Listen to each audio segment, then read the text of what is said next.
Okay guys, I put a video out on this officer shooting this guy in a driveway.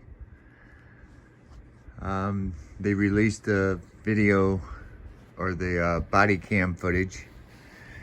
So, and they're saying it was justified. So, I've just watched the video. Yes, he did have a gun and everything like that, blah, blah, blah. However, there's a reason why the FBI is investigating this. Is there's conflict between the 911 call that came in. Yes, the guy was stabbed a few days later, got out of jail, and or got out of the hospital, is home recuperating, and he sees somebody in his driveway parked, and the guy is sleeping in his car. So he calls 911 saying that the guy is back to stab him again. This was not the guy that stabbed him, but the police confronted this guy in his car while he was sleeping, and yes, he had a gun in his car. Guess what? In Arizona, you're allowed to carry.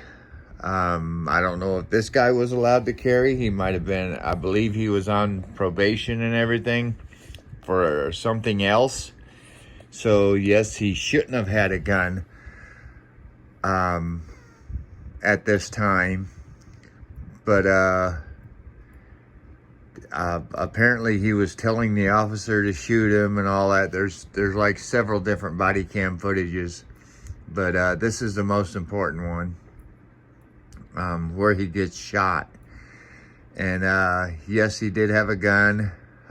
He was moving the gun around. The cop was telling him not to do that, and they told him to hit the other window out. It distracted him, and he turned around with the gun and they shot. So watch the video yourself, guys. But I just wanted to point out that that's why the FBI is investigating it, because there's controversy between the 911 call and the actions of the officers, because there is missing footage or missing time on the footage. So that's why the FBI is investigating it.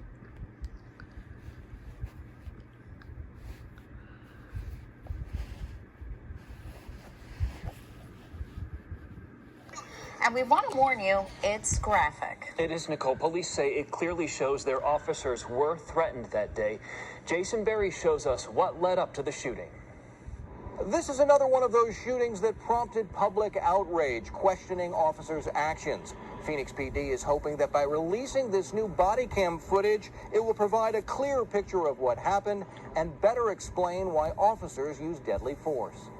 There was a protest and candlelight vigil. The death of 28-year-old James Garcia raised some serious questions about whether Phoenix police were justified when they shot and killed Garcia in the driveway of a Phoenix home near 56th Avenue and Indian School Road back on July 4th. You all right, man? Yeah, right. Phoenix police are hoping this body cam video from the day of the shooting answers many of the questions the public might have.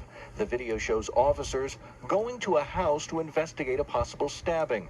When they arrive, Garcia is spotted sitting in the front seat of a car parked in the driveway.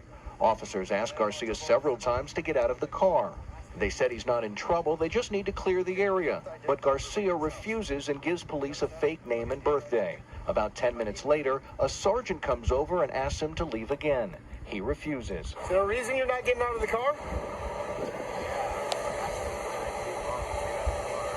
Well, right now, we've got reports that somebody was stabbed at this house, so we need to figure out who everybody is and whether or not you're involved in that. Nobody was stabbed. Garcia rolls up his window. Then A an week, officer 2 weeks reportedly ago. sees Garcia grab a gun. This is what happened next. I can't see his hands. He's got a gun. Hey, put that get your hand off the gun.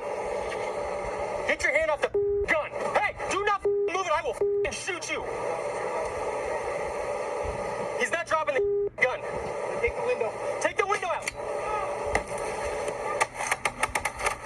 tried contacting Garcia's family and organizers of the protest, but have not heard back. People react to something that really isn't what happened. Phoenix Police Sergeant Mercedes Fortune said there was a lot of misinformation that went out on social media following the shooting, and it's important to set the record straight. It's about just wanting to show you what really happened as much as we can, and so that people have the facts and then they can make their own determination on what happened that day. Gun is secure. It is still unclear why Garcia refused to get out of the car in the first place, but we have learned he had some outstanding warrants and was on probation and was not allowed to have a gun. The incident itself is also going through an independent civil rights review by the FBI. In the West Valley, Jason Berry for Arizona's Family. It's under review by the FBI. Apparently he had some warrants, but he wasn't there to stab the guy. And the guy told, after the shooting, of course, said, "Oh no, that's not the guy that stabbed me." But he freaked out, called 911, said the guy is back to stab me. And it was just a guy resting in his car. He had a gun that he wasn't supposed to have. And yes, the officer felt threatened and shot him. They're saying that this is justified. You make your own mind up. Spitting Cobra Cop Watch out here.